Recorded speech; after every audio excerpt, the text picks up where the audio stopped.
آج کل کے انسانوں کو الوؤں سے خاص شغف ہو گیا ہے، اس لیے وقت کے ساتھ ساتھ انسانوں میں الوؤں کی صفات پیدا ہو رہی ہیں۔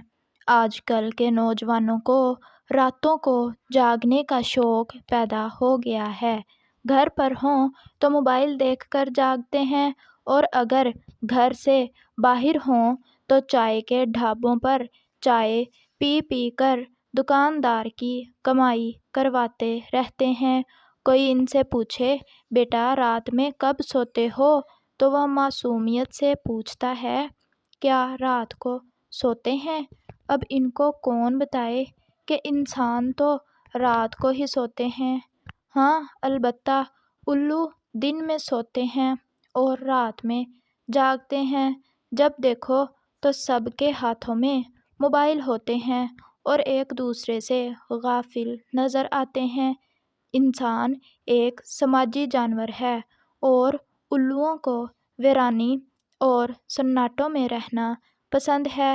اب ساتھ ہوتے ہوئے بھی ایک اکیلا پن سا ہوتا ہے، جبکہ الو بیچارہ معصوم سا پرندہ ہے جو ویرانوں میں رہتا ہے اور کسی کو اذیت بھی نہیں پہنچاتا۔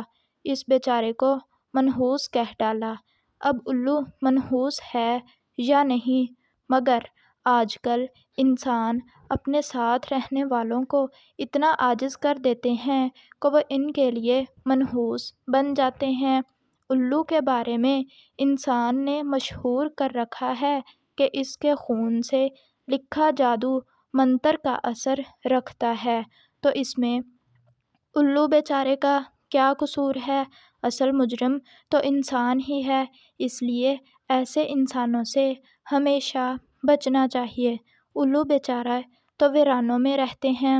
تو پیارے بچوں، اس کہانی سے ہمیں یہ سبق ملتا ہے کہ ہمیں اپنی عادتیں بدلنی چاہیے۔